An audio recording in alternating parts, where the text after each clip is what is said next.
Hello and welcome to Shadow Talk. I am your host, Lisa, and tonight I am joined by Chelsey, the creator of Florida History and Mysteries. Florida may be famous for sunshine, theme parks, alligators, and some truly questionable headlines, but beneath that familiar surface is a much older and far more fascinating story. Chelsey explores the ancient sites, early cultures, forgotten histories, and some of those local legends. And tonight we are diving deep into Florida. And who knows what we might find. Chelsey, welcome to Shadow Talk. Thank you. I'm happy to be here. Cryptid we have Society. Yeah, man, absolutely. Or yeah, girl, absolutely. We've represent. Been hanging That's out what we say over here. Represent. We've been hanging out online together for quite some time now, like a fair few months, over on your Instagram page. And we've been trying to put this little kind of soiree together for a while. Luckily enough, Chelsey's got her beer today. I have Jenny's friends joining me. It's only lunchtime in New Zealand, so I just don't know that I'm allowed to drink alcohol yet. But, you know, it's 8 p.m. somewhere in the world. So it makes sense. Here. Yeah, I'm moving to Florida. Just so it's great. It's great. I love it. I can't complain.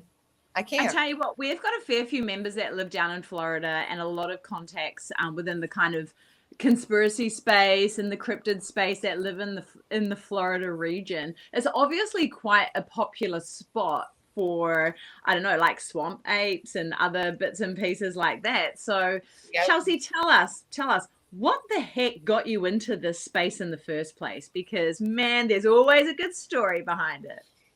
Okay, so I would say that my first introduction to everything was my dad. My dad was in the Air Force in the 70s, and he was in a part of the United States. He was based out of a certain portion of the United States that was supposedly known for having UFO sightings. So he has a whole story himself of a UFO sighting, and he told me about it, and I will tell you about it. It was 1977, I believe, in Missouri, which is like right in the heart of the United States. It's in the Midwest.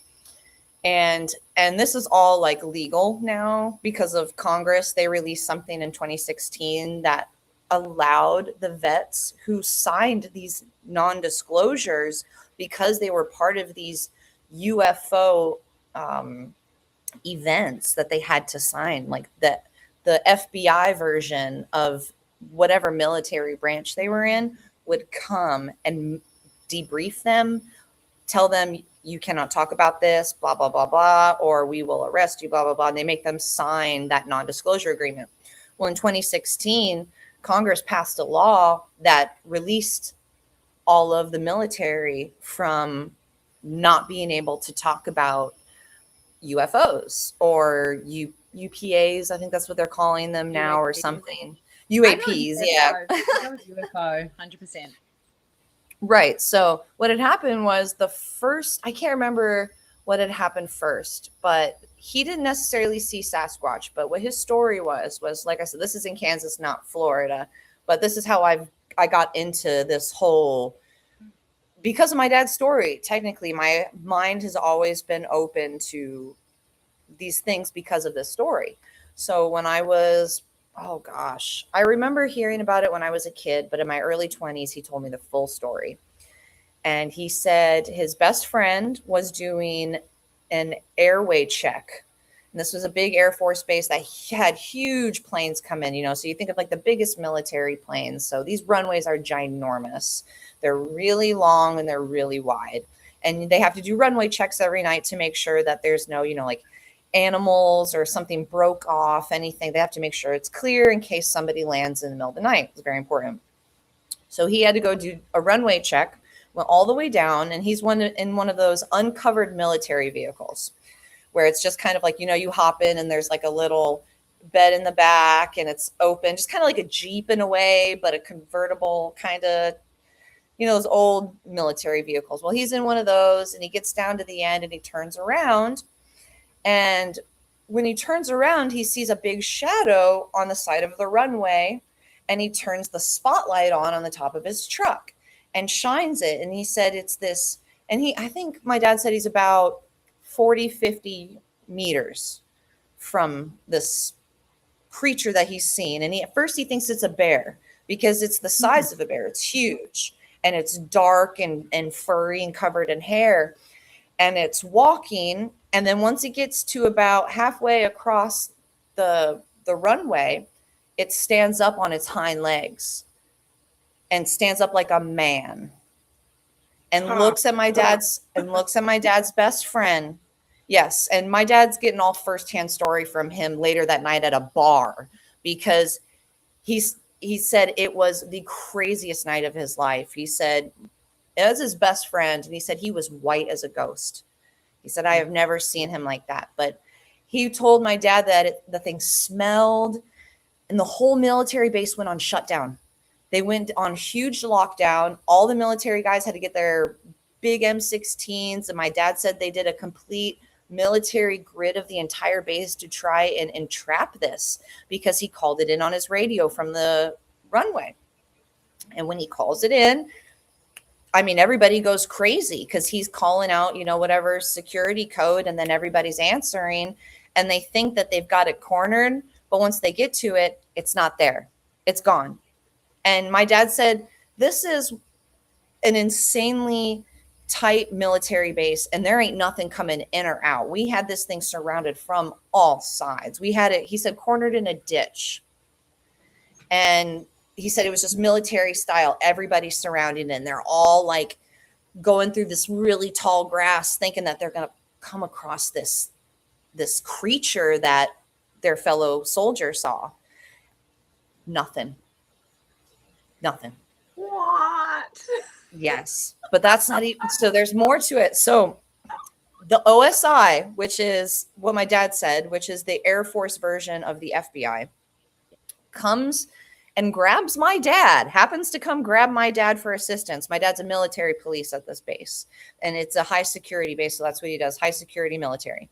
Yeah. And so he said, I'm freaking out because we just did this. My adrenaline's running. This officer grabs me. He said he's literally like the Man in Black, like from the Men in Black. He said they're wearing all black suits, and the guy goes, you come with me. And my dad has to follow him. And my dad says I'm carrying my M16, which is like this big gun. And, he's carrying it and following him. And he hands my dad, I think he said he hands my dad like a suitcase and a bucket, or he's carrying a bucket or a suitcase, something like that. But they're both carrying something. And he takes my dad to this part where they were looking for the creature. And when they get to it, my dad has to hold a flashlight and his M16 and this bag. And he's telling me he's just juggling this stuff, trying to hold the flashlight for this officer because the officer starts mixing a batter in the bucket that they're bringing. He's like, I'm like, what is he doing? Is he like, it's like plaster Paris or something. I don't know what he said. But what he ended up doing was he took that and poured it into this footprint. My dad said it was a 20 to 24 inch footprint, and it made a cast of the footprint, and they waited a few minutes for it to dry. And my dad watched him pull it out, now solid, and put it in that suitcase and then go put it in that trunk and leave. Fuck. Yes, I know. I'm like, so this is like, he's telling me this at the kitchen table when I'm like in my early 20s, and I'm like, Dad. Holy shit. Chelsey, why don't you just start the show like that? Holy crap, girl. That is amazing. I know. So I've always believed in Bigfoot because I knew my dad wasn't lying. Yeah. Like, he'd have no reason, and his story's never changed either. The story's always been the same. Yeah. Oh, and then one night, another part of the story. No, hold on. So, do you think the Men in Black, the OSI, are tracking these creatures by their footprint casts? I mean, they're definitely using it as like data, Indexing them. Sure. Oh, for sure. For sure. They've known about it forever. And that's another thing is another night while my dad was at the same base, he said he was running like it's called it was like a front desk type situation. He's running the phones for like the night shift or something. And it's an Air Force base. So there's a big air tower out front with the air traffic controllers up top who are directing, the waves and blah, blah, blah, whatever they do. And one night my dad's just in there, he's probably got his feet kicked up, smoking a cigarette or something. And he gets a phone call and they tell him, Sprouse, pull up the dial. And that's back when, remember when you'd go to make a phone call and you had one of those address books that you flip and you go flip, flip, flip, flip, flip, flip, flip. Yep. With all those different tabs and stuff that you just, they told him, go to UFO and call the number. And my dad's like, what? There literally was a tab in that phone dial that said UFO, and it just had like a straight phone number that my dad was supposed to call. That was like a protocol number. And after he did that, my dad called the tower back or radioed him or whatever he did. And he said, what is going on? And the guy's like, we got a UFO over the base. And my dad's like, bullshit. He's like, yeah, right. And they're like, no, dude, it's literally right over the base. And so my dad's like, he said, I grab a pair of military binoculars from, like the 70s. So they're really strong, but really hard to use. And he says, I get them and I go outside and I can see it with my naked eye, but it just kind of looks like a dot. Like, he's like, it's a big dot and it's up there and I can see it and it's just sitting there. And he's like, what's the big deal? So he, gets his binoculars and he focuses in on it. And he says, when he focuses in on it, it looked like a school bus and all the lights in all the windows were different colors. And they were all like flashing, like all different colors. Like, he's like, even colors, like just all the spectrum, just like crazy. He's like, and you couldn't explain it. And he heard over the radio that they had just sent the call to the local base, which was like 100 miles away, and they had jets. So they released the jets to go after the UFO. And supposedly the second those jets left the ground, that UFO went phew, right out the atmosphere, gone. Wow. And my dad said he watched it. He said, I just watched it go, phew, gone. Like it's sucked up in a vacuum, just gone. Jeepers. Holy shit. So I'm told all this when I'm like, like I said, I'm like, yeah, sitting at the kitchen table, amazing. 20 years old, just going, way to go, Dad. Thanks for dropping me I'm like, this is so cool. I love the fact that your dad is just like, here you go, babes, here's some reality for you. Because my dad did the same for me, right? He was a Department of Conservation ranger. And so he was out in the bush, my whole childhood, just out in nature, doing all that sort of stuff. And we used to live on dock reservation land, like thousands of acres of reserve, right through the middle of New Zealand. And he was telling me all sorts of stories about giant bones and UFOs over Lake Taupo and all sorts of crazy stuff. And it changes your reality, right? All of a sudden. It really does. Different. Yeah. And, and it changes your worldview too. I was born into a faith-based family, and it just was always like, so the supernatural was always kind of like accepted and cool. So, and especially because my mom's side of the family were like psychics, and like my grandma used to do automatic writing, and just all of us have this crazy intuition, and it's just so it's like we can't not just embrace the things that we've experienced or the things that our friends and family have experienced, because there's so much out there you can't explain. 100%. And it's very interesting, like in the family that you grow up in really changes how you accept people's stories and things that people tell you, right? Like, being in this industry for as long as I have with Cryptid Women's Society, I've heard some pretty outlandish stories that if I came from, I guess, a background of not having my own experiences, and being one of, it's just, angels and demons or whatever, which is the background that I came from. I came from a very, very strict religious background, but I always have experiences. So I knew that there was more to the story than that. But if I had come from an environment where I was expected to be skeptical, I was expected to just brush off these stories and say that's not true, then my view on people's opinions, stories, encounters, I wouldn't be able to accept it, I don't think. And I think the reality change, that worldview change, would just be so dramatic. I don't know if I could handle that. It's what it is it's like you just, when you know, and there's so much out there that you can't put everything in a box. Like, that's always been my thing, is it's like, I just don't believe in the box. There's just not a box. There's so much stuff out there. Like, the amount of like cryptid creatures and stuff and accounts that people have had.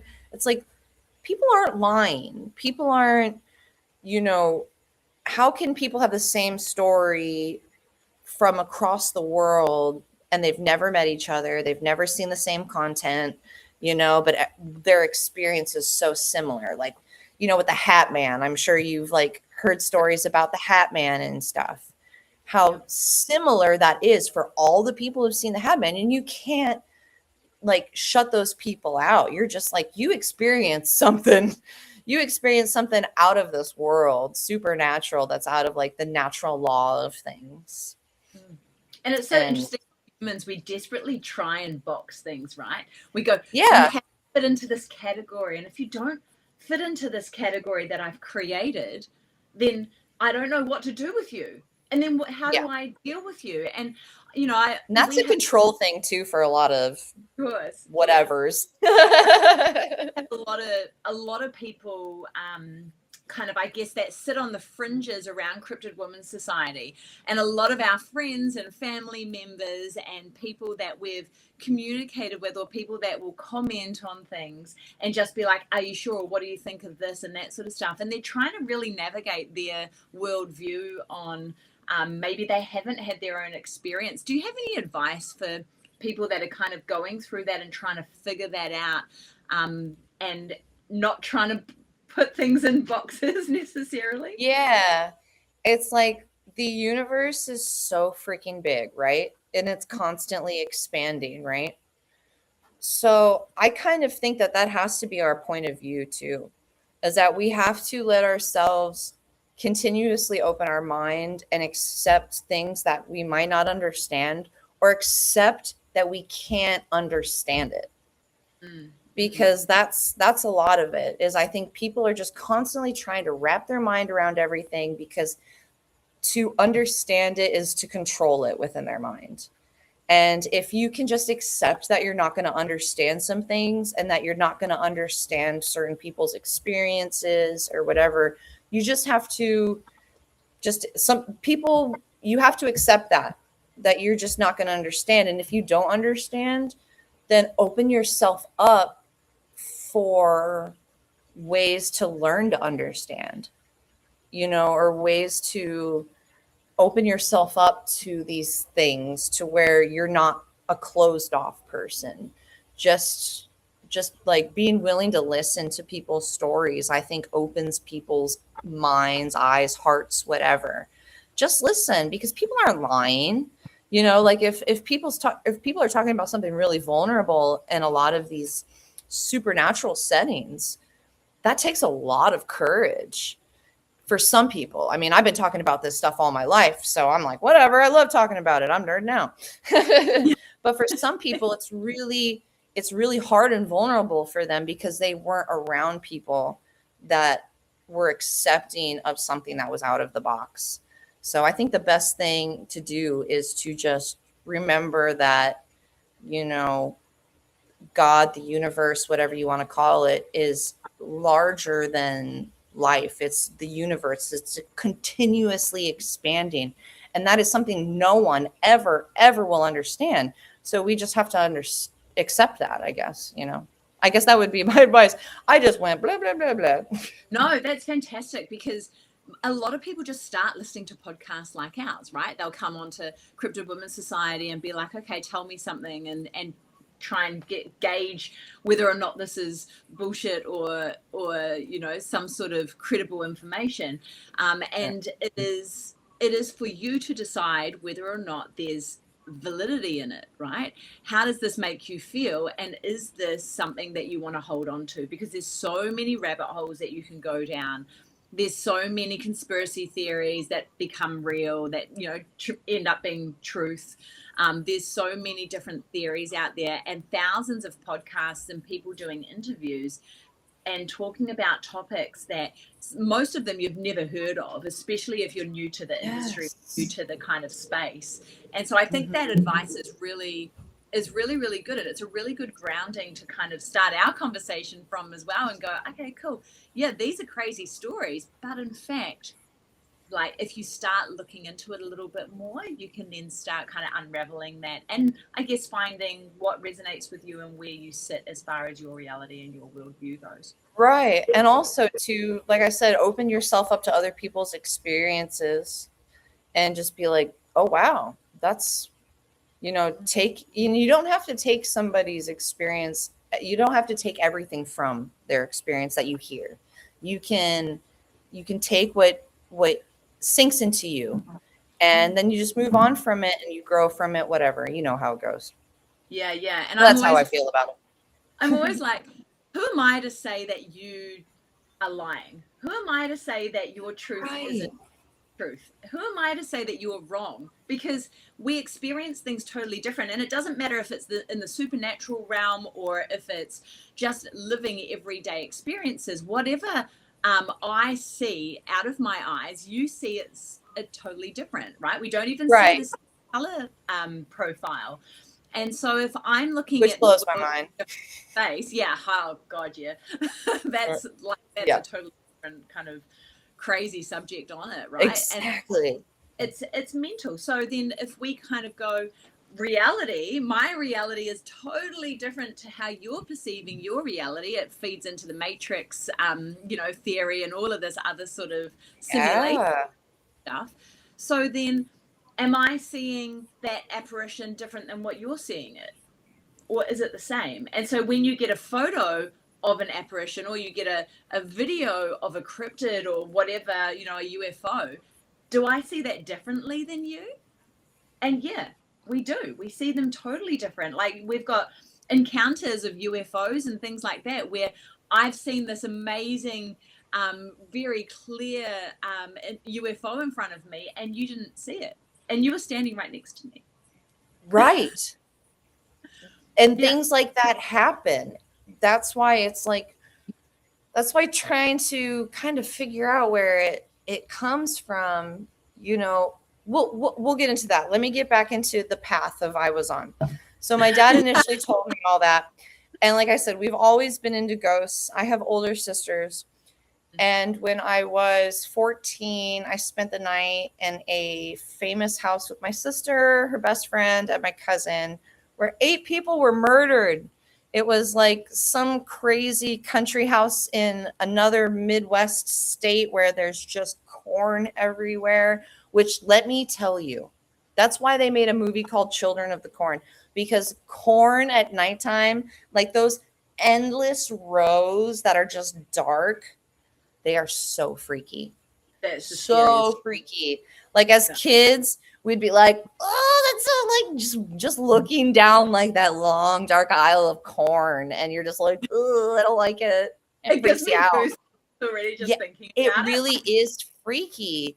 And back in the, you know, throughout frontiersland, when people were migrating across the United States, and there were always crazy. So I'm from the country, and I'm sure out in Australia it's the same, because I've heard similar, or not, I'm sorry, not Australia, but I mean out in like New Zealand and different parts where there's a lot of country. It's the same, because you get people who move through that country, and they're really strange sometimes. Well, somebody came through in like 1916 and like killed this entire family. Oh my God. And they left the house as is and kept it in the 1916 era. There's no electricity, no running water. It has an outhouse. And my sister took me to that when I was 14 and she was 21, and we had to stay the night. We had like lanterns, and we had a whole night of experiences. Oh no, no. It was the creepiest thing. It was the creepiest thing. We pull into the town, and she told me we're going shopping. So I'm 14 thinking that I'm going before school shopping. And we're going to the mall. And we pull up to this like creepy little town in the middle of southern central Iowa, which is Corn City. There's nothing but corn and soybeans for miles and miles and miles and miles and miles. It's insane. And we're out there, and I'm like, this place is really eerie. There was no one outside. All the parking lots were full. It was like one of those old Americana squares where it's like the pretty old brick buildings, and then in the middle there was the town square with the gazebo and little walking ways with the park benches. Very Iowa Americana. But there was not a single soul outside. It was the strangest thing. I'm like, there's no kids riding bikes. There's nothing. I mean, this is like peak summertime. It just felt creepy. Yeah. And I'm 14. And like I said, it runs in my family. We all have this crazy intuition. And by this time, I've already seen a psychic with my mom. You know, I've known about all my crazy antics that my aunts used to do. So I'm just like, I know it's coming. Whatever is coming with some type of spiritual gifts coming. And so I'm in this town and I'm sensing it. Like I feel and see almost like a gray cover. It just feels like, when you have those different, like those shutters on a camera that just change like the color and the view a little bit. I guess people call them filters or whatever. But I'm so old fashioned. Yeah. But that's what it felt like. It felt like there was a film. And I'm just like, what is going on? My sister hands me an envelope. And I'm like, why are you being so weird? And we're in the middle of this town square.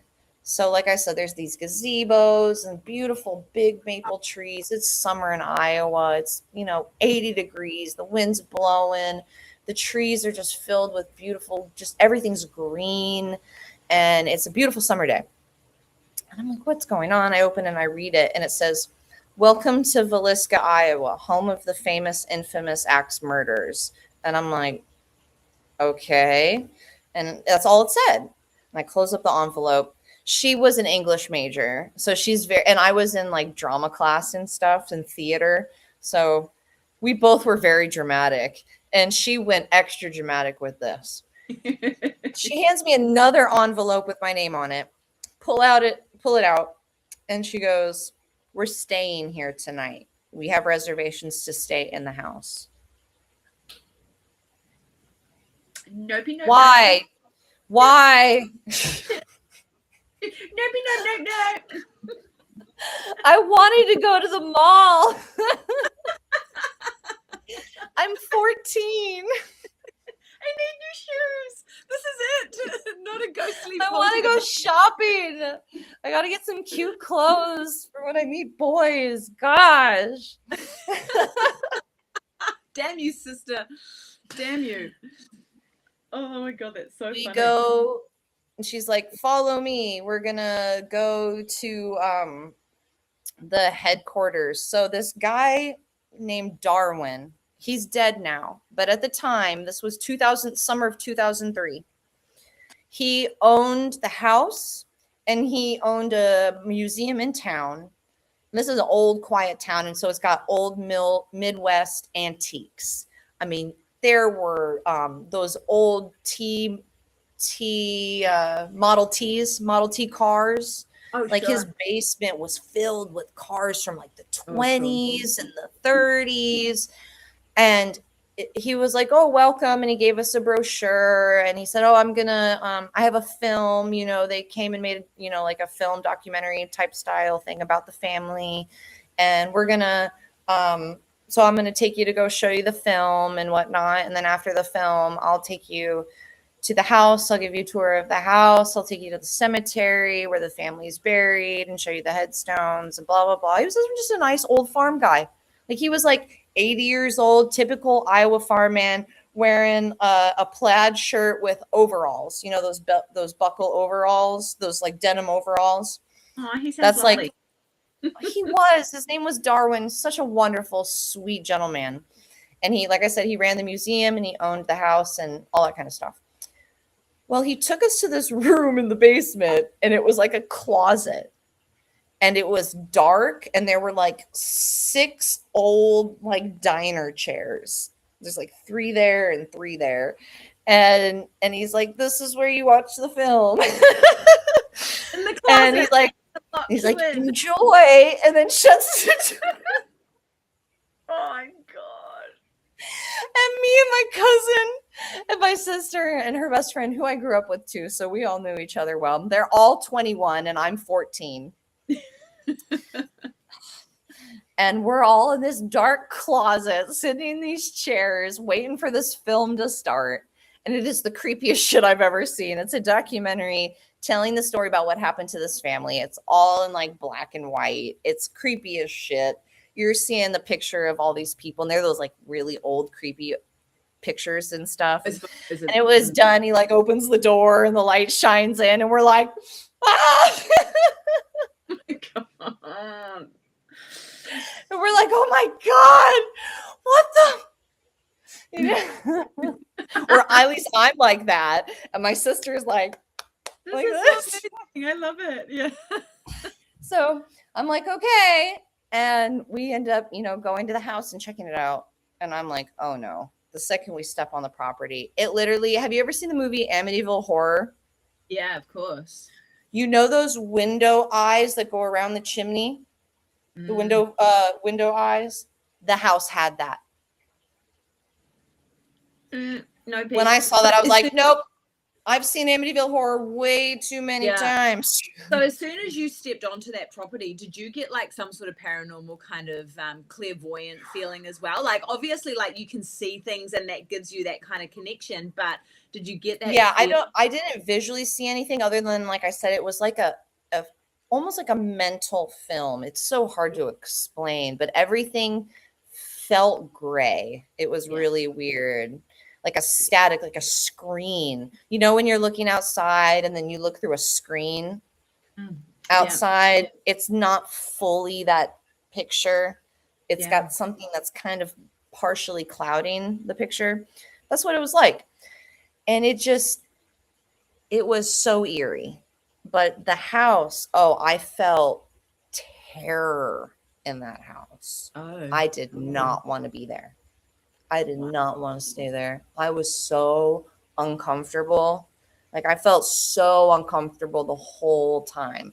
And when it started, like it was like camping because like I said, there was no running water, no electricity, whatever, anything like that. So we had to set up lanterns throughout the house. We had an air mattress. And it was just like camping. And if we had to go to the bathroom, we had to go outside to the outhouse. And the outhouse was old and dilapidated. And I was like, I'm going to go in the bush because I'd rather go in the bush than get in that spider infested old outhouse. Yuck. But okay, so Chelsey, we were talking about this Iowa house that had this kind of crazy happening of a whole heap of murders there back in the early 1900s. You went and stayed the night there with your cousin, your sister, and her best friend. Yep. Tell us the paranormal activity. What happened there overnight? Like, I'm dying to hear what happened. It was intense. After we got the first introduction to the house and he showed us around, He showed us all the rooms. So basically, it's an old Iowa farmhouse. It's very simply built. You walk in through the back porch entrance, and it's this old kitchen. You've got one of those gas stoves. You have like a tin sink. I mean, I don't even think the thing had like a real sink, because back then you'd have to go out to the well and pump water and all that kind of stuff. It's very like frontier is what they call it out there.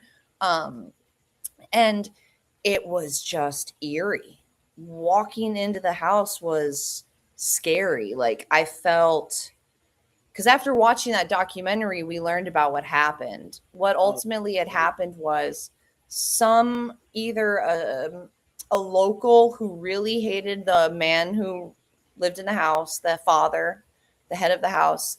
Either it was someone who either really hated him and it was a business type thing where, because there were two main businesses and he owned one and then this guy owned the other one.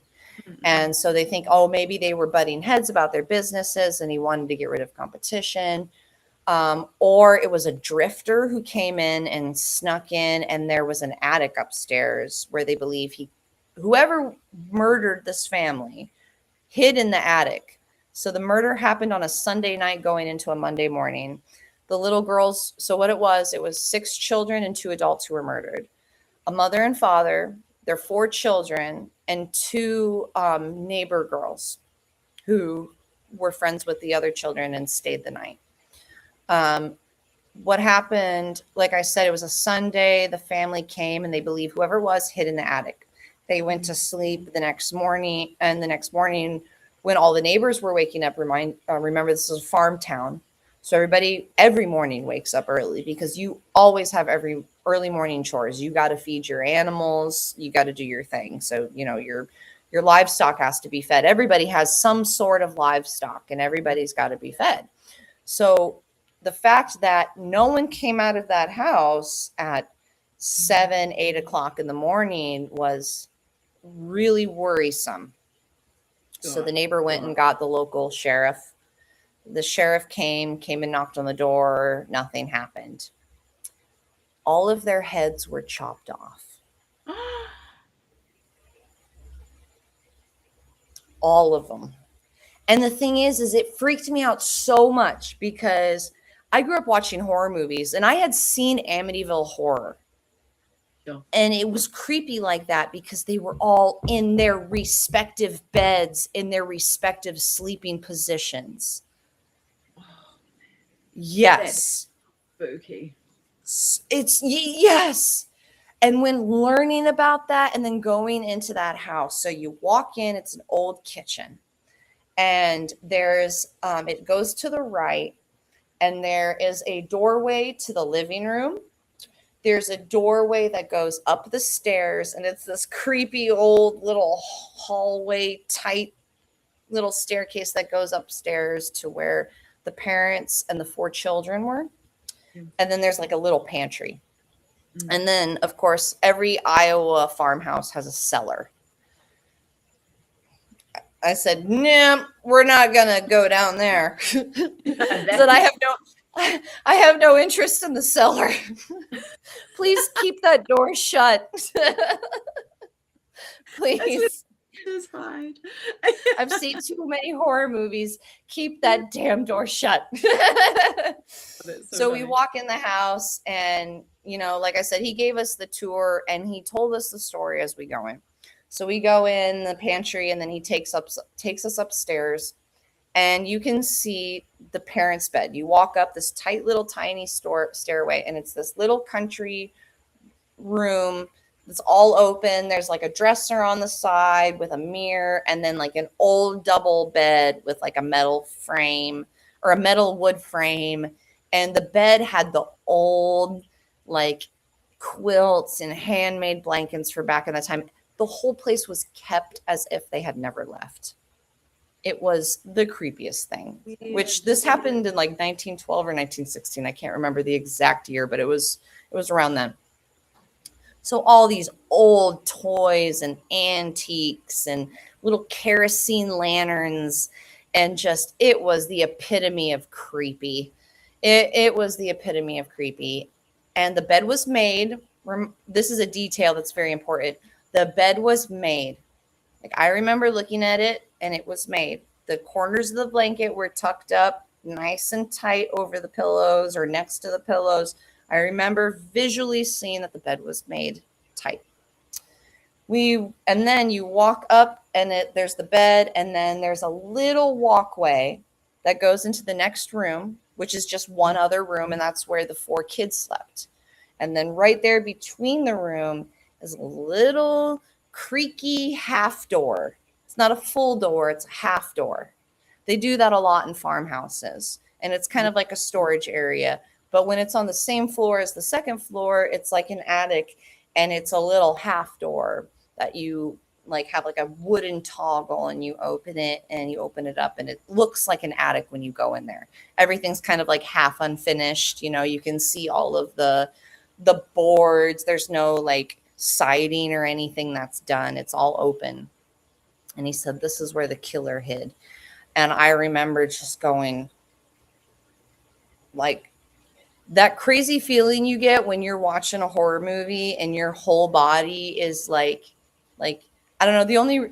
It's like the first time I watched The Exorcist. I was like totally freaked out. That's how I felt. And then we went into the kids' room, saw all the kids' beds, and it wasn't necessarily the real stuff they said, but they made it look like nothing had changed since this family had died. Mm-hmm. He left. We set up camp in the house. It got dark. In Iowa in the summertime, it doesn't get dark until about 9:30, 10 o'clock because it's so far up north. It takes a while. And when it finally got dark, we were just kind of settling in, like walking around the house, like filming. We had one of those old, like, film cameras. This is 2003. So we had like one of those old cameras where we could like watch ourselves on this like nice size big screen. And me and my cousin are filming each other. And we're going around and looking at things. And it's getting later and later. And it just hit midnight. And I remember I was in the living room, and in the living room, there was a piano, of course, and like an old, weird looking antique piano. Yeah. And my cousin kept like tinkering with it. I was like, stop, that's creepy. Like, no playing little dinky piano songs in this creepy house, please. And there was a door like that kind of went to the side, and it went out the front. So it was like kind of like the front door of the house. Yeah. And I remember opening it, looking outside. I could see out the front. There was, just to the side was just country cornfields. And I just remember shutting the door, and I remember pulling it to where it clicked. It was one of those old doors with like the kind of like the crystal the glass handle. And everything's like iron or copper because it's all old farmhouse stuff. Big, huge, dark beams, and everything's just dark and weird. And I pulled it, and I remember pulling it closed and pulling it enough so I could hear the click specifically because that was something I knew that I needed to hear to make sure the door was closed. And it was closed, so I was like, okay, cool. I'm sitting on the air mattress with my sister, and we're just like talking. That door whips open and lets through this hurricane force wind for about 10 to 15 seconds. And it's a calm, cool Iowa night. It's clear. There's not a cloud in the sky. There's no storms, no nothing. And this freaking breeze, it was like, all I could say was a hurricane force wind because that's all I can think of because it was one of those whoosh winds, and the door just flew open and did that for like a solid 10 seconds. I shook for 15 minutes. I made my sister take the cross off her neck so I could hold it in my hand because I'm freaking out. I am freaking the fuck out. Pardon my French.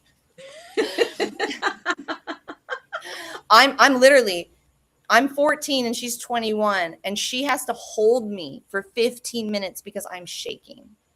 I'm so scared. That is pretty full on though. That is, Yeah. especially when you have shut that door, or you have locked it, or you have heard that click in your situation. Where did that come from? And it was a quiet, calm Iowa night. There's no such thing as a random hurricane force breeze. And this is like 2003. So there's no way that anyone had the technology to like set up some type of hoax.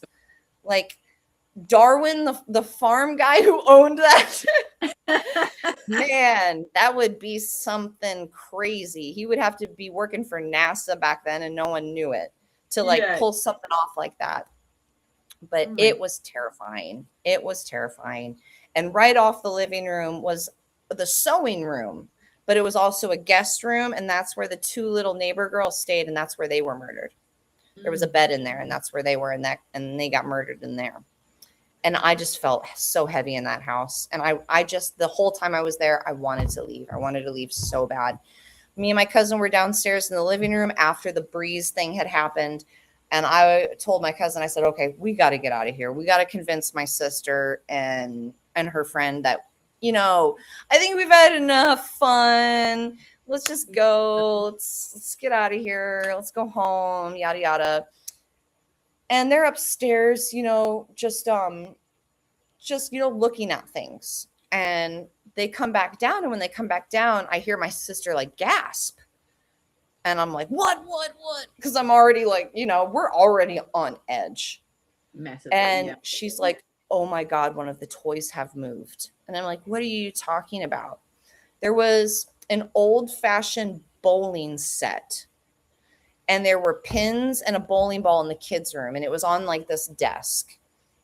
And I remember, and they were all sitting upright and they were all accounted for. One of the pins had moved by itself and was under the chair at the bottom of the stairs. Oh my God. And my sister, we walk upstairs and we see that it was gone and had moved. And as we're walking back to go downstairs, the bed was disheveled on the parents' bed where I said it was made. It was disheveled like someone had sat on it. And pulled like it looked like someone had sat on it. Yeah. And like had kind of like tussled the blankets a little bit. And there was no way that my sister and her friend were going to sit on it. They were freaked out about everything. They weren't touching nothing. Like we were just observing like the things that were up there. Because it was just creepy. They were just up there, looking and talking probably. And then they came down and then they're both like, my sister's white and her best friend's just like, yeah, this place. She was like super spiritual at the time. So she was like in tune with like what was going on. It was really crazy. And she saw something later in the night too. We're all sitting in the living room and we're talking about what's going on. And we hear footsteps above us. The four of us are down there and we're hearing footsteps above us. And it was like 2:00 in the morning. And we're like, oh gosh. And I'm like, can we leave? Like, please, what else has to happen for us to leave? And then my sister's friend, she goes, guys, I don't want to scare you because I guess she had the sight or something. I can't quite remember. It was so long ago. And she goes, I saw a man in a top hat and a little girl standing in the doorway. And I'm like, shut up. I don't need to hear this. I'm already freaked out. She's like, I would have said it when I saw it, but I didn't want it's not there anymore, but I didn't want to freak anybody out. And I'm like, okay, well, let's get going. And then it's like 4:00 in the morning by this time. And now we're in the kitchen and my cousin's filming me and on this camera and he's watching me in the screen as he's filming me. And it's, he's looking at me normal and he's filming me. And then he goes, Chelsey, there are orbs all around you right now. And then also in the camera, it was picking up a mist that was coming up. Like you could see it in the camera. Yeah. It like we were watching it because he was like, switch with me, switch. And then I would switch with him and I would see the orbs start to come in and then start going around him. And I was seeing this mist and I'm looking around and there's nothing. Wow. And I'm like, what the hell? And we had this all recorded. And my grandma recorded over the tape. No. Oh my God, Grandma. Oh my God, grandparents. Oh, we love them so much. Mm. Wow, We had all of this on video that is recorded. So I've heard and I've also seen the mist that you're talking about, right? So my ex co-host Juliet and I went to a place called J Ward, which is the old jail in a place called Ballarat, north of Melbourne in Australia. Really, Okay. really old. A lot of people have gone through, a lot of emotional energy stuck around this space, right? We went a lot of trauma. A lot of trauma, a lot of negative kind of like energy attached. You had to go down from the ground level into the basement, which is dungeon. was. Yeah, literally the dungeon, which is where the kitchen was, and they had a big pizza oven that they would cook all the food for. And then next door to that, literally, dirt floor has been dug down into the ground, is the bathroom, right? There's one bathroom in this entire jail, and there's a bathtub in it, right at the end. And there's one hanging light. Anyway, so Juliet went in there and went in with the tour and stuff and blah, blah, blah. And she asked if there was any activity in this space. And the tour guide, who was an older gentleman, said, oh, no, there's nothing in here. And the light blew. And he said, that's you did that. And she's cracking up laughing and everyone left. And I walked back down the stairs and I was like, bro, what happened? And she was like, dude, the light just blew. Anyway, so we're standing there with our cell phones and we're basically like, if there's anyone in here, just show yourself to the cell phone. Like, we just want to see who's here. The orbs, right? Just hundreds of orbs coming through the middle of and we're doing the same thing with the cell phone, like looking out at the cell and then looking back into the screen and then looking out. And it's insane. And at the same time, you can see this crazy mist coming up. So mental. Wow. I'm so glad you've seen the same thing I've seen. Yeah. That's the first. It's indescribable. That's the first time I've heard a story that is so similar to what we saw at J Ward. Bang on, Chelsey. Oh, that's so wild. Crazy. I wish my grandma didn't record. Well, obviously it was just an experience for you and your sister and your cousin and her friend. Well, we left shortly after that recording that we did, and we left at 5:00 in the morning. Yeah. By that time, we all had enough. It was starting to affect my sister mentally, and her best friend didn't care. She's just like, I'm here for it all. Yeah. And then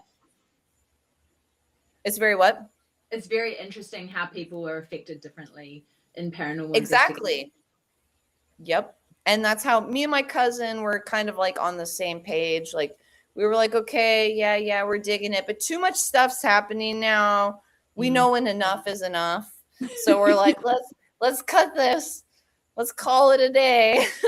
I mean, look, this is when you're 14 years old. You're not even out of high school and you're having these crazy experiences, obviously, with, your sister and your cousin and whatnot. And then your dad sits you down at the table when you're 20 and says, oh, by the way, here's another hit for you to kind of deal with. So that summer, oh, go ahead. No, carry on. That summer, it was the summer I was 14, transitioning from 8th grade to 9th grade. So I was going into high school, and that's the summer I moved to Florida. So shortly, Florida, yeah. Yep. So that's the summer I moved to Florida, was the same summer I went to Villisca. Right. And my mother, I have 2 younger sisters through my mother, and my older sister is through my father.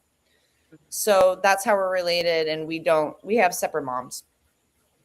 So my sister and I did that thing, and then I went down to Florida with my mom and my younger brother, and I had a little sister too. My little brother, when I was in junior high, even before we left the Midwest, had seen ghosts and told my mom. He was like a toddler. He was like 3 years old. He would point to things in the room that weren't there, and he would say like certain words, and my mom would like pull stuff out of him, and she believed that he was seeing her grandfather, our great grandfather, because he was seeing a man in the bib overalls, and just the description that he gave was very similar to him. He was like 3 years old seeing this. And this was before we even moved to Florida. And when we moved to Florida, that summer after this had happened, my trip to Villisca, Iowa, at that crazy house, I'm sleeping in my new room, and we're at a place now where we have a store that's open 24/7. It's one of those giant markets. It's Walmart. You know Walmart? Yeah, I know it. Yeah. So Walmart used to be open 24/7. Yeah. My mom opens my door at 3:00 in the morning, and she goes, "Your brother saw a ghost again. We can't fall asleep, so we're going to Walmart." And then she shuts the door. And I just remember that. And I'm like, okay. Okay. Am I supposed to go back to sleep? You want me to come? I'm like, all right. But I had a younger sister, and I had to stay with her because my stepdad was a semi-truck driver. So he, was driving all over the country. So she was basically just letting me know, we're leaving. And later we talk about it, and I say, well, I asked my brother, I said, well, what did you see? And he said, and I never talked to him about my trip to Villisca. So my trip to Villisca was about a month to 2 months prior to him seeing this. I never talked to him about it. He was, let's see, what year was this? This was 2003. So he was 4. He was 4 years old. He was 4. And I said, what did you see? And he said, I saw a man in a top hat and a little girl. Which was the same thing that my sister's best friend saw while we were in that house. Oh my God, I've got goosebumps. And I was like, I got goosebumps right now talking about it, because when he said that, I was like, it followed me. I was like, oh my gosh, it followed me from Iowa to Florida, which is like over 1,000 miles. I mean, it's a long ways away. It's a full, like, if you drove straight without stopping, it's like 22 hours. It's like a 22-hour drive. So, oh my God, that's freaky. Yeah. So lots of ghosts, and I've had experiences out the wazoo. I had a friend who I felt the like when I went and my friend was dating this guy like right out of high school. It was like our first or second year of college. She was dating this guy, and we went and hung out at his house. And when I stepped through his house, I felt that feeling, like I felt at Villisca. And I was like, oh gosh, this is weird. I'm not going to say anything. Just gonna whatever. His house freaked me out. It reminded me, have you ever seen the movie Poltergeist? Yeah. It reminded me of like the inside of the Poltergeist house, how it was like that loft, and it was the same, like around just everything in that house looked like Poltergeist. And I just felt this really weird feeling. And then he goes to tell us later on that him and his mom were spiritually attacked one night by like this demon creature. He said, I woke up one night and I couldn't move, and there was this black figure at the side of my bed that looked like it was dripping black ooze with red eyes. And he told us this. And I do know that this part of Florida where those houses were built was all along this very, very ancient river where there's a lot of Native American burial mounds and a lot of Native American burial places. And a lot of these houses are buried in a lot of Native American sacred sites.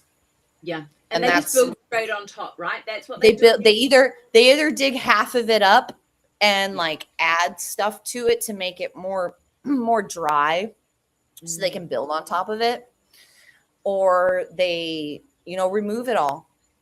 And you can only do that in Florida, which is crazy. So, Really? yes, allowed in to other set up states you burial can't. grounds? In other Wow. states you can't, because the coastal areas are protected in Georgia, South Carolina, North Carolina, and they believe it's all similar all along the eastern United States coast. So they believe it's just all those tribes, they all knew each other. There was this ginormous population of Native Americans, and they thrived. They had cultures and civilizations and ginormous mounds. And as I went through school and did all these things, I got my degree in environmental science. I love being out in nature. I was huge into Indiana Jones as a kid. I always wanted to be the female version of Indiana Jones. And so what I did was, as I got older, I've always just loved archaeology. And I've loved learning about archaeology, and I had an office job. And I got bored at my office job. And this is when podcasts kind of started really getting big, around like 2018 time, 2019. Yeah. So I started like looking up, what kind of things do I want to listen to in these podcasts? I'm like, I want to learn about Indian mounds, because like I always knew about Indian mounds and burial mounds and that kind of thing. But actually, let me take that back, because something took me to that. Yes. So I loved the movie The Mothman Prophecies. Have you ever seen The Mothman? Yeah. Okay. So I remember when that movie came out, and I loved watching that movie. And that was part of what got me into the podcast. So I initially started listening to podcasts about Mothman because I just remember my interest in it. I remember my dad talking about Bigfoot, the UFOs, all the random supernatural ghost experiences I've had. And when I looked up these podcasts, I listened about the Mothman, and I found a certain podcast. And within her podcast, she had things about like Native American burial mounds. And I'm like, whoa, that sounds really interesting. I want to get into that. So I listened to it, and I learned of this man. I don't know if you've heard of him. You might have. He's very big in kind of like the United States Native American burial mounds. His name is Hans Zimmer. It's not Hans Zimmer. Oh, Zimmerman. Something Zimmerman. Not Hans Zimmer. Oh my gosh. No. But you know who I'm talking about? He sounds really familiar. I don't know him personally, but he sounds I don't know him personally either, but I have been following his research since I first heard this interview with him. Sure. And he had traveled all throughout a certain portion of the United States, locating Native American burial mounds. And he was doing this on private property, public property, government property. Just, he wanted to map them. So he's got these books out where he literally mapped out as many Native American burial sites as he could find in like the central part of the Ohio River Valley. Fritz Zimmerman. Yes. So he fun. Is he's a genius. He's a genius. Yeah. He is very cool. His research is what has helped me in this path, because it expanded my mind. The things I learned about what he found, and the giants, the skulls, the age of some of these things. I learned about a copper mine in Michigan where they said, not even today, with our technology that we have today, can we mine that much copper that they mined from that certain place in Michigan. He said it's absolutely impossible. And when they mined that copper out of that place in Michigan, that was what created the Bronze Age. So that's how many thousands of years ago it was. And they said in these caves in Michigan, which is in the northern part of the Midwest of the United States, it's all in the Great Lakes area. It's surrounded by lakes. And they found in these copper mines, like hieroglyphs, petroglyphs, or I guess hieroglyphs. So it's like paintings, drawings, or carvings of some sort. And it's written, and it's either, I think they said it's in ancient Aramaic, and it's in Michigan, in a That's mine where they mined this insane amount of copper. And so what happened with, they think, is they took that copper and they took it up through the St. Lawrence River, up through Canada and out into the Atlantic Ocean, and brought it back down to like Egypt, the Middle East, all those areas, Turkey, Persia, and that's when the Bronze Age started. And what also happened was there's an insane amount of tin that was mined from the United Kingdom area, the UK. I'm not sure exactly where, but this is all research Fritz Zimmerman has done, and I've heard him talking about. And they took the tin from there and the copper from the United States and took it over to that Middle East area. And I guess copper and tin together make bronze. And that was the start of the Bronze Age. And it was thousands of years ago. That's amazing, because it really gives validity to the idea that, in fact, they were seafaring people far earlier than what the History Channel tells us, right? The mainstream history narrative. We find the same thing down through the South Pacific. And I mean, this is obviously my focus point because I'm in New Zealand. Right. Where did we get kumara from? Sweet potato. That is not indigenous to New Zealand. It's indigenous to Peru. There are pyramids throughout Australia and New Zealand. Where did these come from?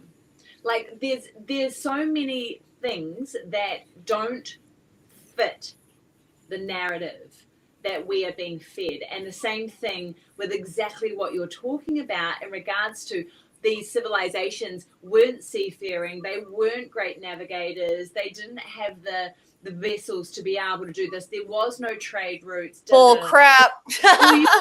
Let's go back to the Venetian era, which is, only a few hundred years ago in reality.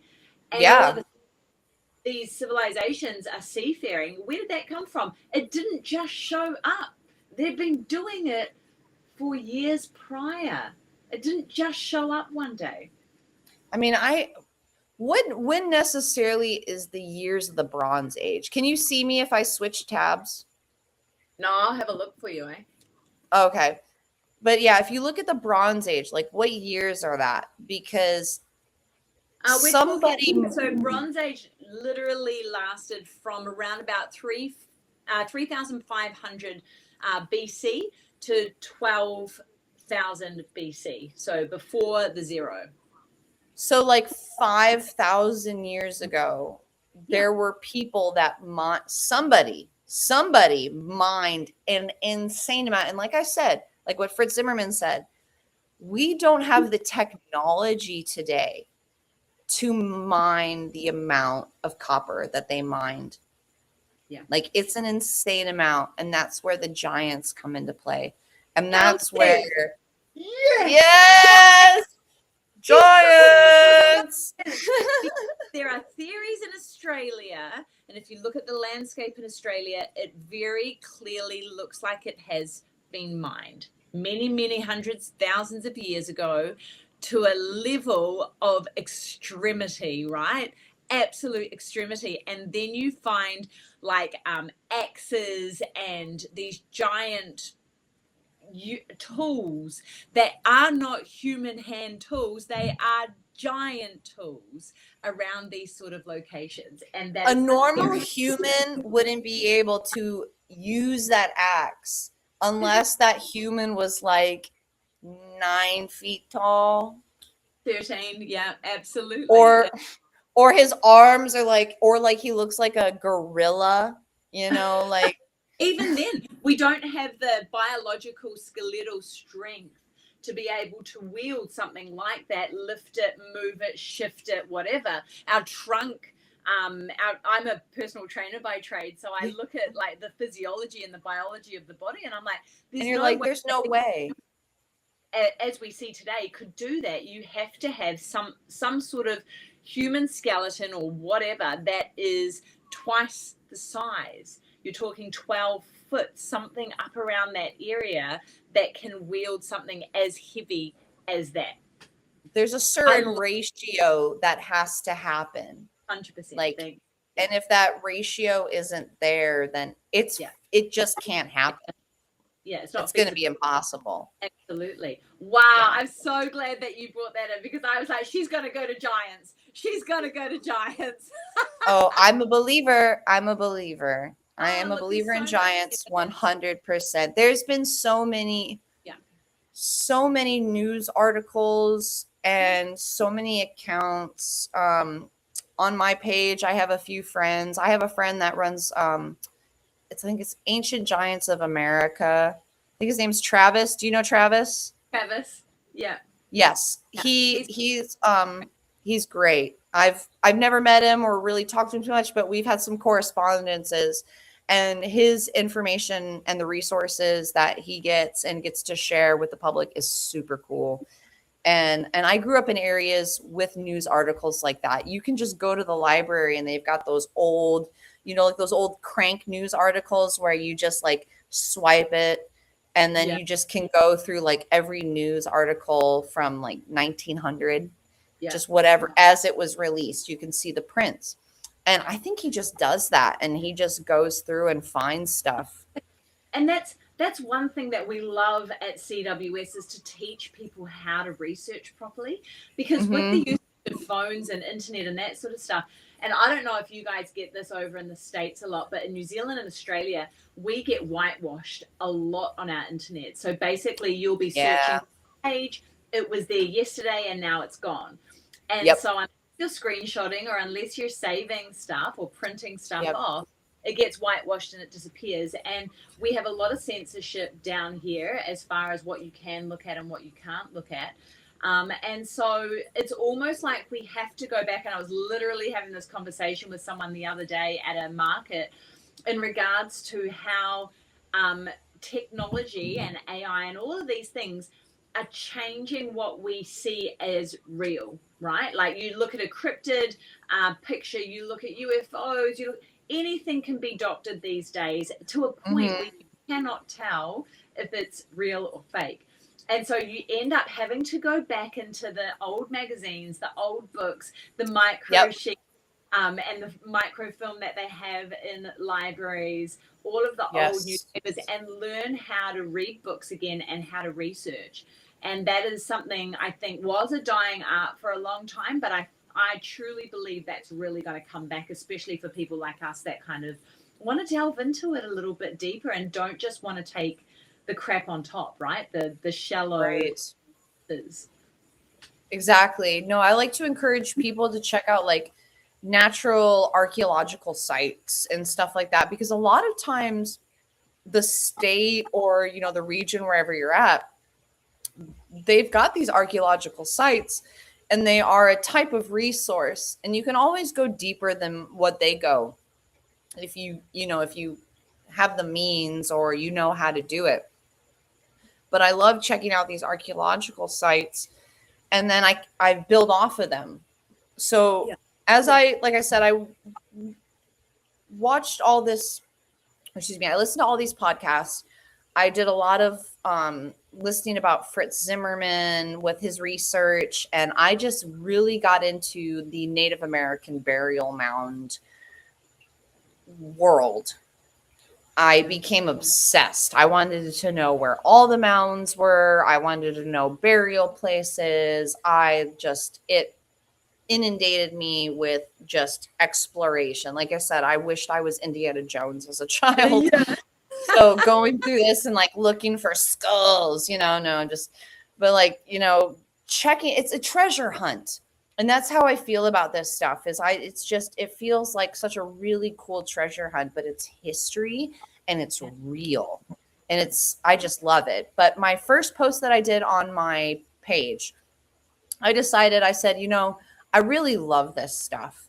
I listen to a bunch of these podcasts. I'm always messaging these podcasts, about like questions, and I'm getting into it. I want to go to these places. I want to check this out. I want to share it with the world, these places that I go to, or these really cool things that I learn, that just blow your mind. And so I've decided to make my page, Florida Histories and Mysteries. And my first post was the Windover Archaeological Site. So the Windover area is an archaeological site. It was initially a pond. It was a wetland, swampy area off the coast of Cape Canaveral, where NASA is and where they launch the shuttles. Yeah. So it's all, you know, part of the eastern coast seaboard and all that kind of stuff. There's lots of swamps and marshes and just lots of little rivers and tributaries and little uplands where a lot of Native Americans would have their places where they lived and all that kind of stuff. But the funny thing about the Windover Archaeological Pond site is that when they discovered it in 1980, it was between 1980 and 1982, I believe, was when they were spending their time there pulling out the archaeological artifacts. They were trying to build a subdivision, just like they build all throughout Florida. And they, down here, because of the people who run this state, until fairly recently, they can still kind of do this, but there's a lot more pushback now. They used to be able to build wherever they wanted to build. It didn't matter where.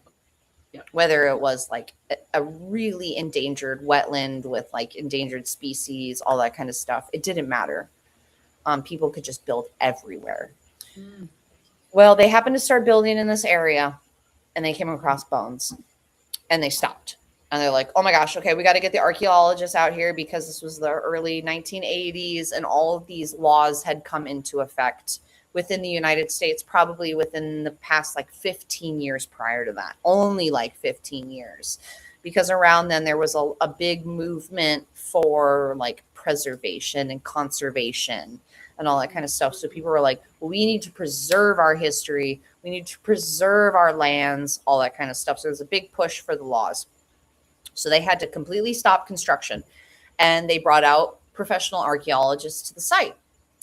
And as they're digging these bones up and they're uncovering this site, they're realizing that all of the burial sites of each human, they find 250 burial plots. And all of these plots are exactly the same. They are buried on a mat. It's a square mat made out of wood and palmetto bushes, just like a floating mat almost. Just something that you'd think on like an island, like someone's like stranded on an island and they build like a floating mat. And each person is all in the same position. They're in like a what's it called? When you're in the baby position, the fetal position. They're all in the fetal position with their feet facing a specific direction, their head facing a specific direction, and their face facing a specific direction on that specified mat. And those mats are TP'd down with stakes to hold them down into the bog as a burial. Yeah. So they're staked down into a burial. Instead of being dug down, they're staked down into the bog. These sites that they found, they believe to have been around 5,000 to 6,000 BC. Oh. And they recently did some DNA because of the swamp and the bog and the peat and everything and the mud, the way it was, it preserved the DNA of their brain matter. Their brains were like still intact inside of their skulls because something inside of the swamp just like preserved their DNA in their brain, like something. Yep. And they ended up finding out that the DNA Scandinavian based. And I did this research, and this is all on my first post. You can see the information about it, and I also share the links to this. There is a gentleman in the Appalachian areas. I believe he's in North Georgia, maybe Tennessee. I believe he's in North Georgia, but his name is Richard Thornton. And he has a blog, and he's an architect, and he went to college in the early 70s. And he did a lot of his architectural like research and first years in the business in Sweden. And when he was in Sweden, so the Baltic Sea. So when you think of, you've got Norway and you've got Sweden, then you've got Finland and you've got the Baltic Sea and Denmark, Germany, everything's down there. Yeah. Well, Venn Island, Venn, Venn Island, Sweden, is at the very bottom of Sweden in the Baltic Sea, north of Denmark. And it's this big island, and it's a giant marsh. And the people there, the ancient people there, I can't remember the name of the tribe, but I have the links to it and I can send it to you. I'll send you a link to his blogs because he talks about all this. He's done the research for Wendover. A lot of my information I got from his blog. And he said that the burial sites, the ancient burial sites on Venn Island, Sweden, are identical to Wendover Pond in Florida. And the years were like 6,000 to 8,000 years ago, or when these people were dated to have been in Florida. But that's not possible, Chelsey. I know, right? It's the Egyptian dynasties, Chelsey. Columbus was the first one here. In 1492, Columbus sailed the ocean blue. That's what they told us. Oh my gosh, history as an American. Woo, man. I love that. That is outstanding work. Like, just insanity. And this guy is awesome. And he does a lot of research with like Native American tribes in the Southeast and how they're connected to like all over the like spanning from Scandinavia down into South America. Like he talks about like ancient Peruvian and ancient Central American Olmec. Have you heard of, the Olmec temples in Central America? Yeah. He believes that they used to come over to Florida and Georgia to Ocmulgee. The Ocmulgee, so in central Georgia are the Ocmulgee mounds. There's like 40 Native American mounds. I did go there, and I believe I did a post on the Ocmulgee mounds. And if I didn't, I'll send you a link. Yeah, send it to me, yeah. The entire United States is covered in mounds everywhere. Yes. Like I said, I grew up along the Mississippi River. Huge trade route. It connects New Orleans. New Orleans is at the base of the Mississippi, and it goes all the way up to Minnesota. It's a huge trade route. It's insane. And it's been a trade route for thousands and thousands and thousands and thousands of years. A few years ago, I went to, what was it called? It is a giant mound site outside of St. Louis, Missouri / Illinois. So Missouri and Illinois butt up against each other with the Mississippi going down the middle. And on the side, what is that place called? My goodness, I am having a brain fart and I can't think of it. But it's huge. But the main temple mound there is the same size as the Pyramid of Giza from Egypt.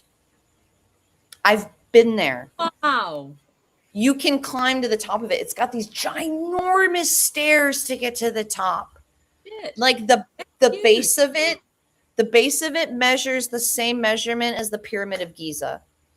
And this is in Illinois off the Mississippi River. And there's a site like it down in Louisiana somewhere. I'm not sure where, but they're everywhere. They're everywhere. This is what we were talking about pre-show as well, right? We were like, there are pyramids through New Zealand. There are pyramids through Australia. Gunung Padang, which is in Indonesia, which is 5 levels of football fields of like temple pyramid structure.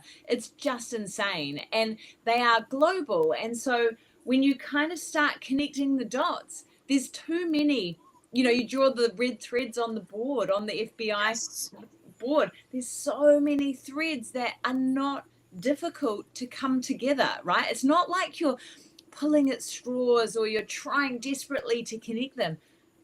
It's just like it's some weird conspiracy.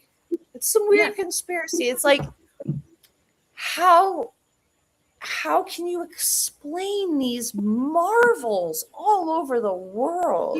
Megalithic structures. Yes. And we have them in the South Pacific Islands as well, in the Polynesian Islands. We've got these giant star mounds that I went to when we were in Samoa. And they are these massive, like, and if you look at them from the top down, like from a drone, they look like these giant, beautiful star shaped, like flower shaped things. And you see the same type of design through the Amazon that they've just uncovered. They're all over, right? And so then you kind of sit there and go, if I connect that to the indigenous stories of giants being chiefs, we know this is very, very cleanly stated through the native populations through the South Pacific, that their chiefs and across the world, then is it not, like, easy enough to kind of connect that these giant chiefs in fact helped to create these giant megalithic structures? 100%.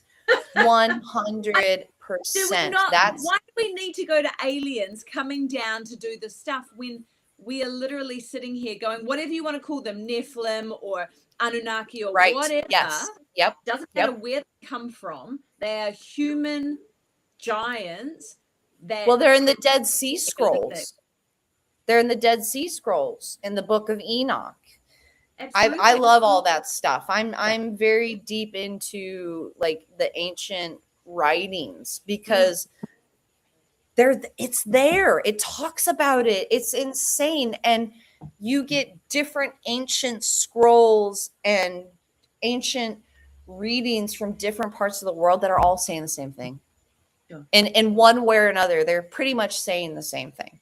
Oh, look, it's exactly the same as the Bigfoot, Sasquatch, Yeti, Heron, Wild Swamp Man. It doesn't matter what name it goes by. They are global. They are seen across the world on every continent. And they are wild men, hairy men that are kind of huge. And they're huge too.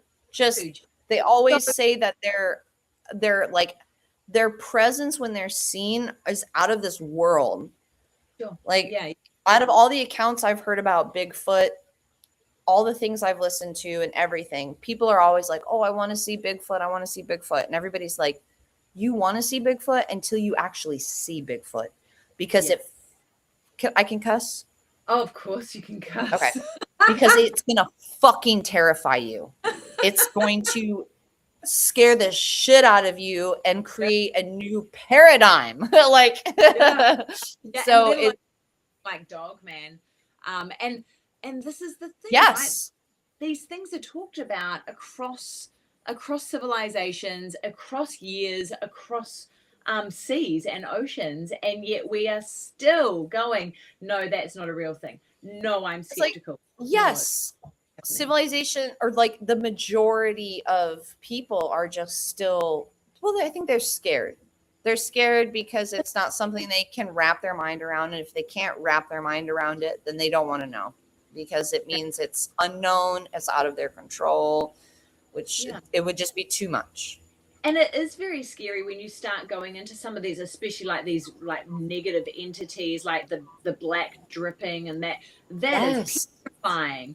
And that's terrifying. Even the thought of like Harry and the Henderson in the bush when you're going for a bushwalk, also terrifying. It's really, really scary. And these sort of Harry and the Hendersons,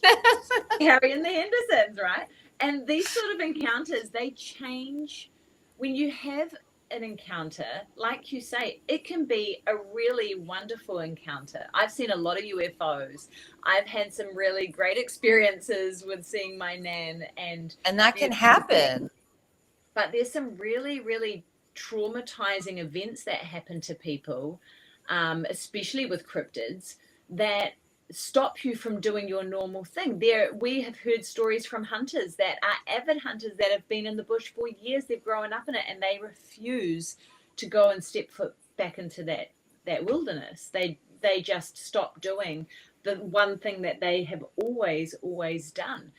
And so I guess it shows you the effect and the impact that these things can have, and you kind of understand why people don't really want to talk about it. They don't want to go too deep into it because it is scary. It can be really, really scary, terrifying. It is, and that's why it's so cool to have the Cryptid Women's Society, because it's hard sometimes to find people to talk to about it, and sometimes who are up on the level of knowledge of the megaliths and the giants and this ancient history, and the fact that you're aware that that historians have only seen a certain snapshot of history.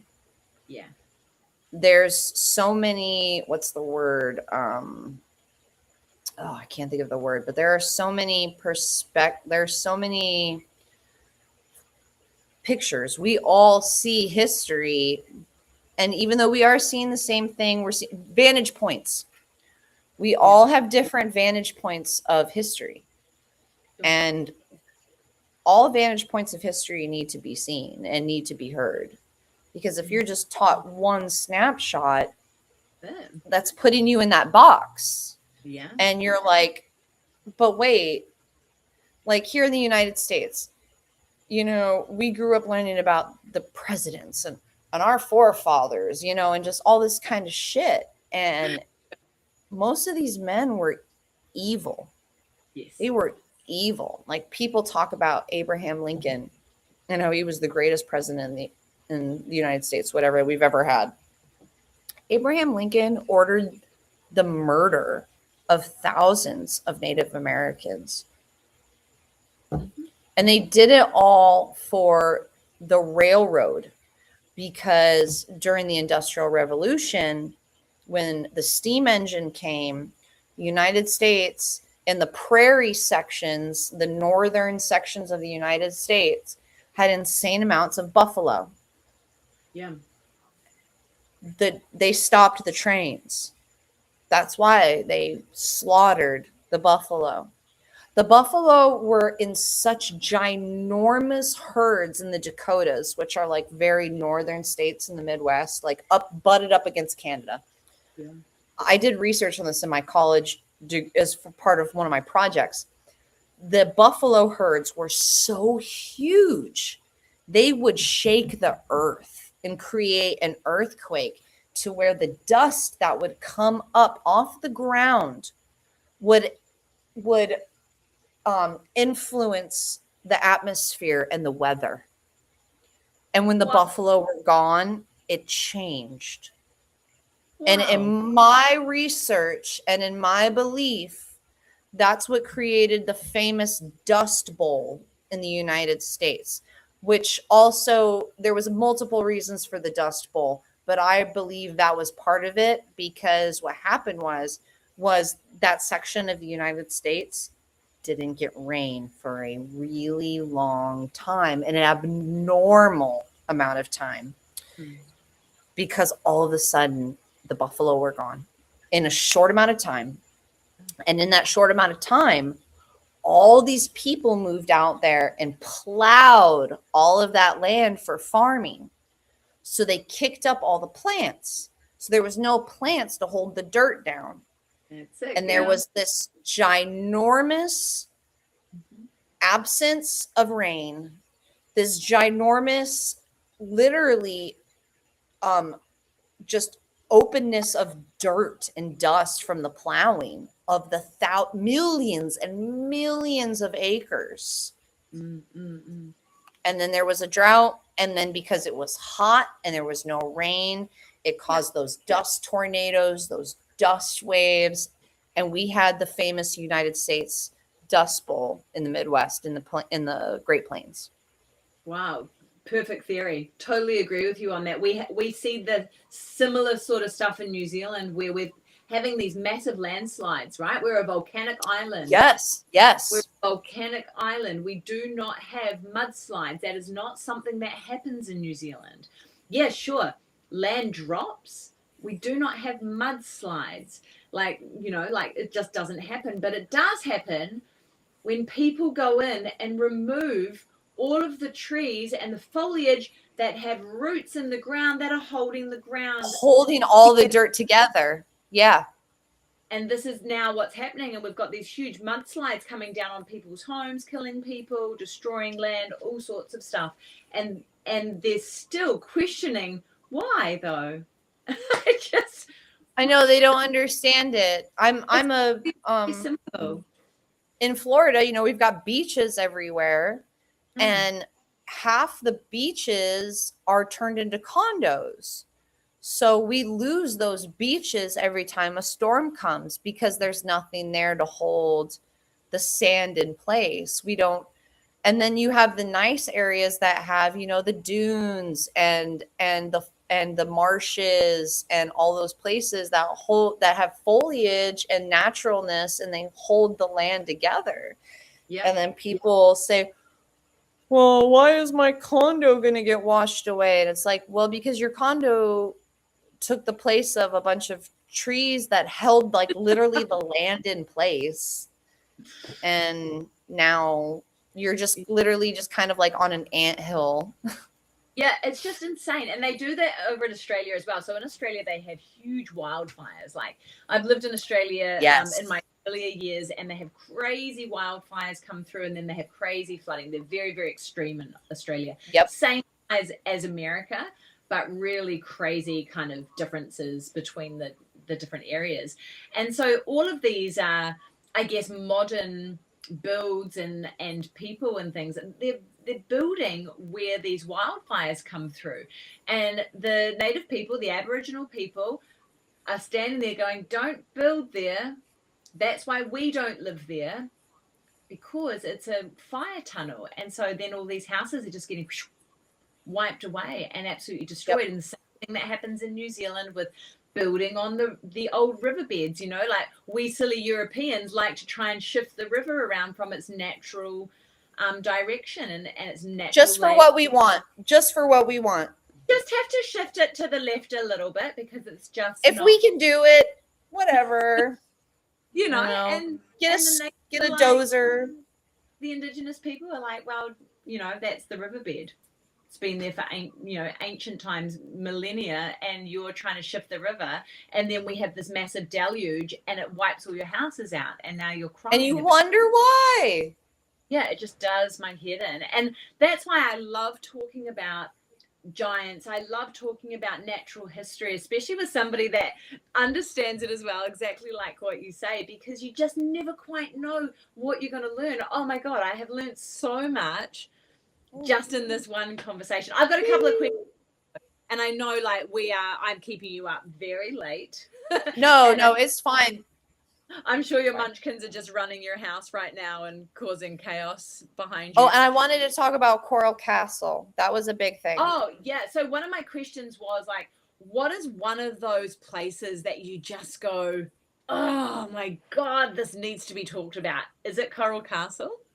Coral Castle. All right. So this, hate me, baby. Okay. Can we pause real quick? I have a book that I left in my room from Coral Castle, and I forgot about it, and it's in my room. I'll pause. So let me go grab it real quick. I'm going to grab my stuff that I have, because I have like this little bag, and it's all full of all my Coral Castle stuff. Give me just 1 second. Okay, so we're going to talk Coral Castle, and I feel like I know this story. I mean, I know that I live at the arse end of the world in New Zealand, but I feel like I've heard about Coral Castle. Enlighten me. Tell me. Educate me. Coral Castle is a single man-made megalith. We didn't really get to talk too much about megaliths, but we know as cryptid women that, the pyramids, Cusco, all those places, those are the megaliths, Sacsayhuaman, all those different megalithic stones and places. Coral Castle is south of Miami, Florida, in a place called Homestead, which is about 30 minutes south, 15, 20 miles. And in the early 1900s, a man named, Edward Leedskalnin. Let's see. Yeah. Yep. Edward Leedskalnin. I can't quite remember the country he was from.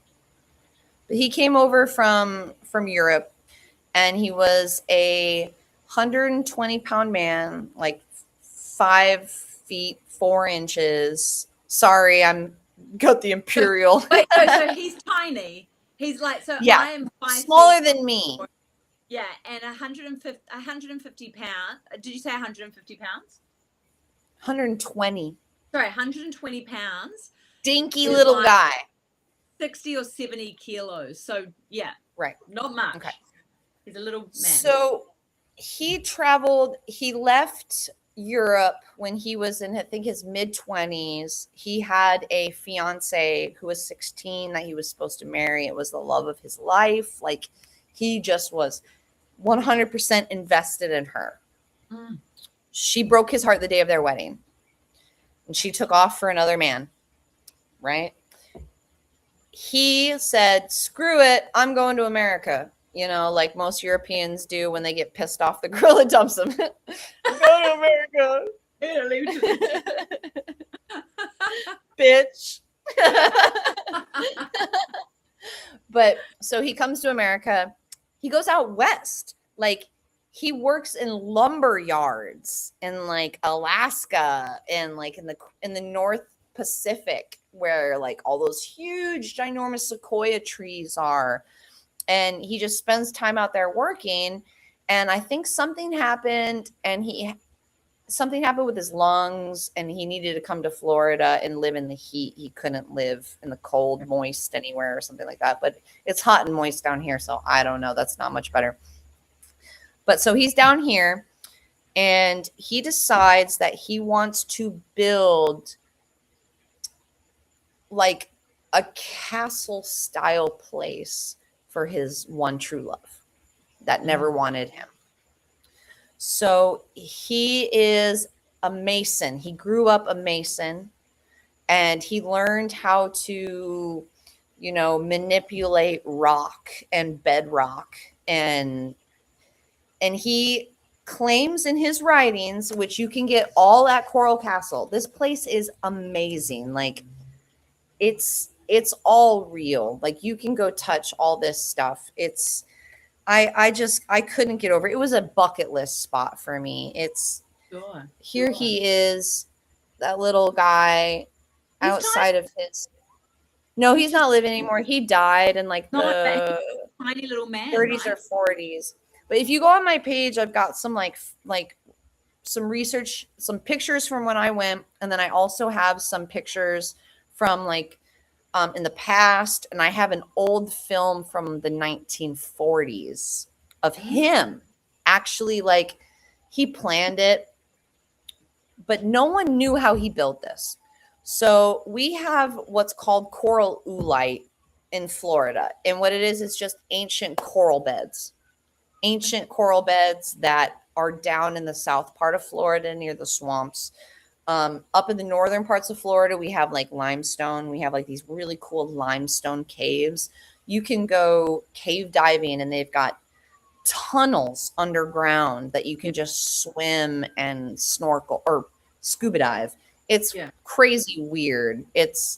But I wouldn't do it. People do it. People love it. There's all these natural springs and holes that you can go dip down in and dive, and no thanks. But in the south, it's solid coral. It's like these solid coral bedrock ocean mats. And somehow, by himself, he carved out megalithic size pieces of coral oolite. And he did all this stuff by himself. He never had anyone's help. He did it all by himself. He did it all at nighttime without anybody being allowed to watch him. You can, when you go to the tours, the tour guides tell you these things. Yeah. They say he didn't let anybody watch them. Watch him. He did everything at night. He did everything behind the cover. He had lookout points at his house where if he heard something, he'd go up on the lookout point and find someone trying to sneak and watch what he was doing. He built this entire megalithic complex by himself in the middle of the night, just completely by himself. And then the craziest thing about it is he ended up moving the entire thing 15 miles south.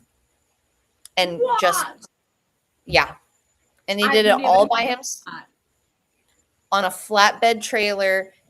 He would move sections of his castle with like this moat he built around. There's this ginormous table and it's in the shape of Florida. There's he built his entire house out of coral oolite. He built a shrine. He built a makeshift bed for him and his wife. He built a makeshift crib for the child that he wished they could have. He was deep into masonry.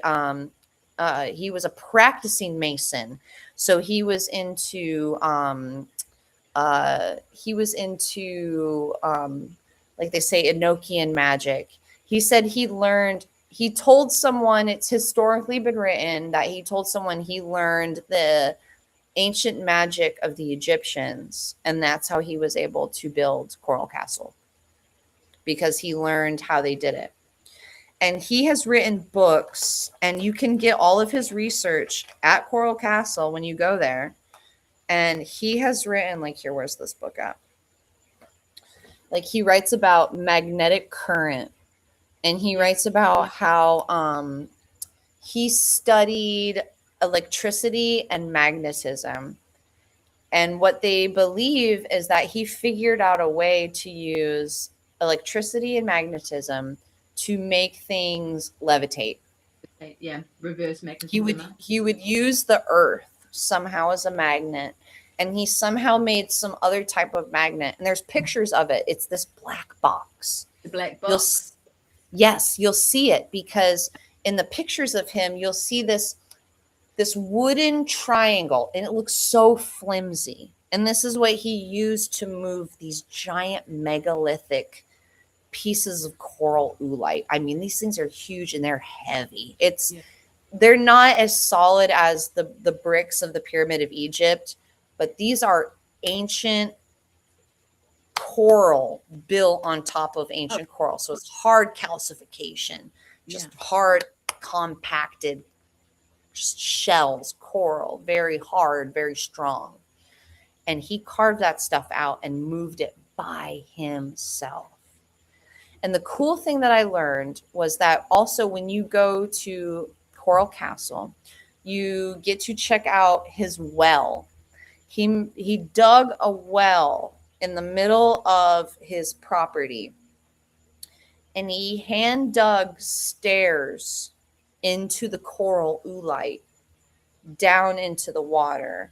And the craziest thing is about 5 steps down, there's water, but the stairs continue down 19 stairs in total.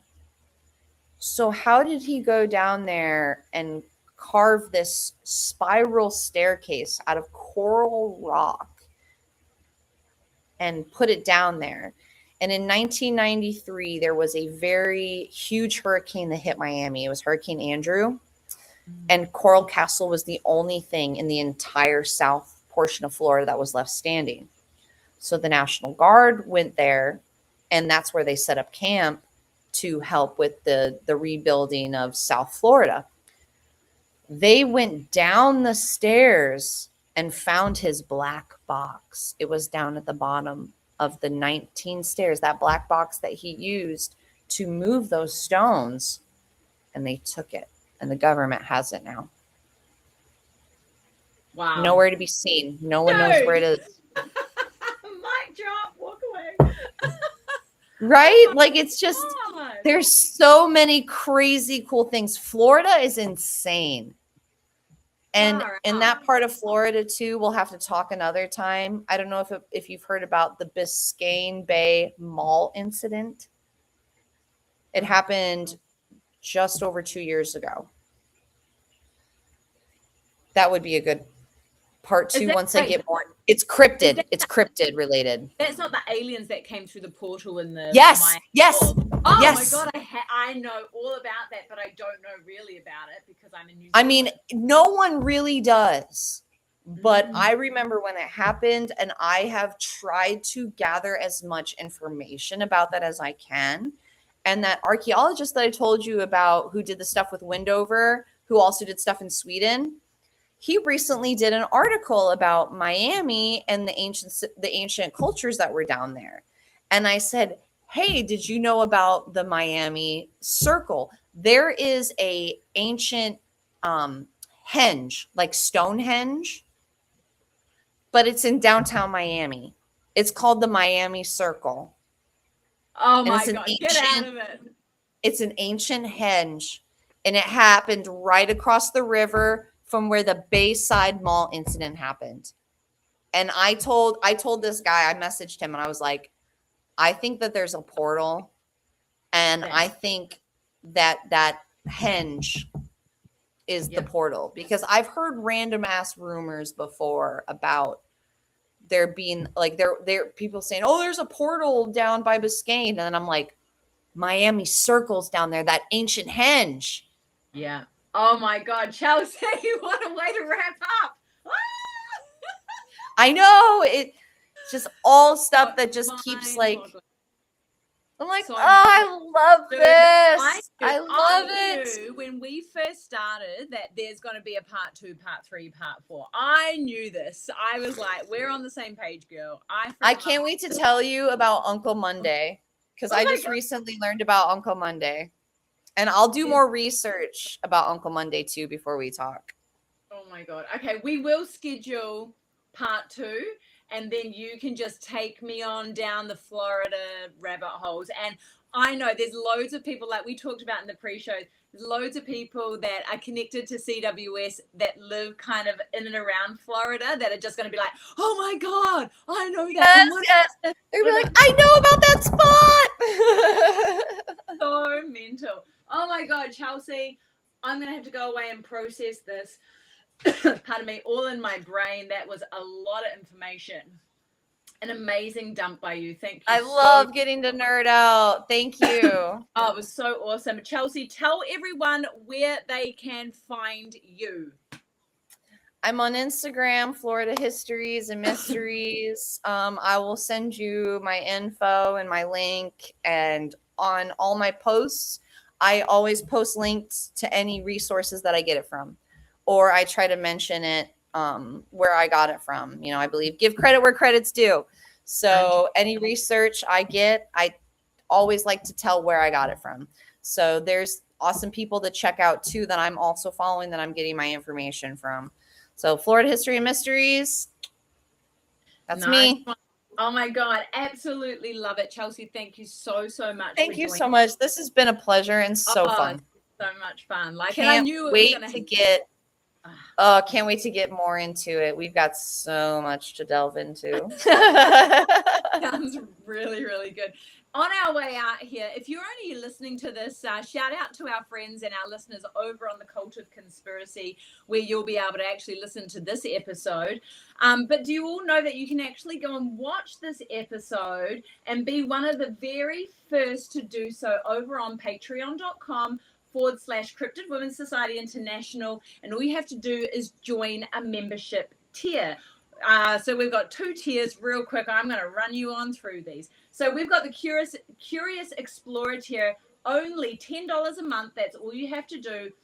For guys and girls, you'll get all of these interviews plus the monthly CWS dossier in digital form with research from one of our awesome members. And 20% of your monthly membership will go into one of our super cool funds. We have 2 funds that we're working with at the moment. Number 1 is our Earth Keepers Fund, which is basically funding real life expeditions in remote areas done by our Indigenous research partners. Currently, we have 2 groups over in Papua New Guinea searching for cryptids in the jungle. Our second fund is the Trailblazer Fund, which is only accessible to our Truth Seeker members for your project. So basically, if you become a Truth Seeker member, i.e. a woman who has a fascination with all things weird and strange, become a Truth Seeker, $15 a month, you get a free cat, but also you get to have access to that awesome Trailblazer fund, and then we get to fund your projects for you. It's super easy. And one of the greatest things about becoming a Truth Seeker is you get a golden invite to our CWS adventures, and we have just locked in our next adventure. We are taking a group over to Egypt in 2027. So excited. I want to go. Cannot wait, right? So all you got to do is jump on over to patreon.com/Cryptid Women's Society International. Pick yourself up a really cool membership, and then you get to be part of all of this. And you get to see these amazing interviews before anyone else does. Chelsey, you were fantastic. I can't wait to too. I love you to pieces, and I will talk to you real soon. Love you. Thank you. Bye from Florida.